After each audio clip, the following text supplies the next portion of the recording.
So Hyundai has updated their infotainment software update process, and now in 2026 it is working again. I'll show you the fastest way and easiest way to update your vehicle. I'll walk you through step-by-step how to do it. I'll show you exactly how long it's going to take you. Spoiler alert, it does take a little bit of time. And then finally I'll show you what's changed. And then I'm going to show you how to remove the BlueLink activation screen that pops up after you update your vehicle. Before you start, you will need a USB flash drive that's at least 64 gigabytes, plenty of free space on your computer, and a little bit of patience because this process takes several hours from start to finish.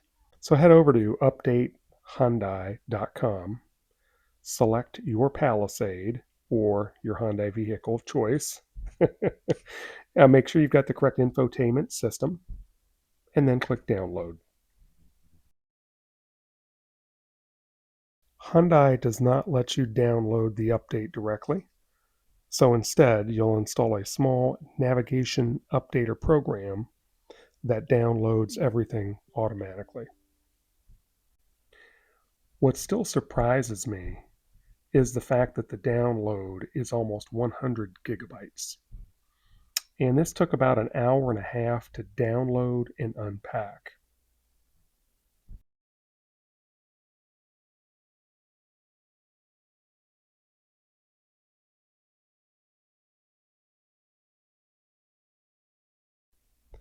Now, once it's finished downloading, the updater will then copy all the information, about 50 gigabytes worth, onto your USB drive.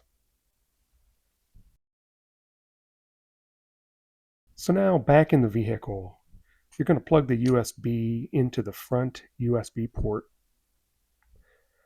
confirm your software update, and then let the software do the rest from there.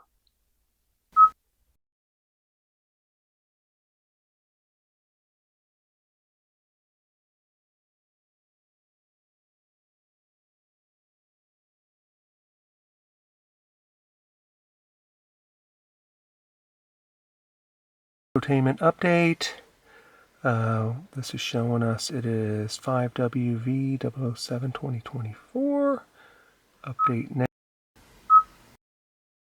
Since my update took almost 2 hours, I connected a battery maintainer or trickle charger to my Palisade just to be safe. You know, this is not really required at all, but for such a long software update,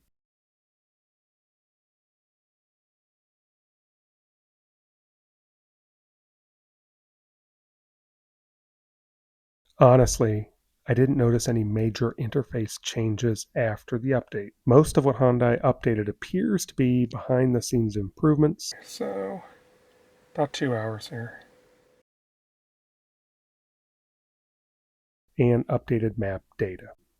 The one thing I definitely noticed, however, is Hyundai now enables this BlueLink activation screen to default after the update is complete. For me, I found this to be annoying because it pops up every time the vehicle starts. We're greeted with this message. This is part of the upgrade. And it asks here, so to stop displaying this activation, help disable it in Bluetooth settings. Let's go to later. This will take us into our main menu. And let's go to BlueLink. And then we can go over to BlueLink settings here. You can go to activation help here.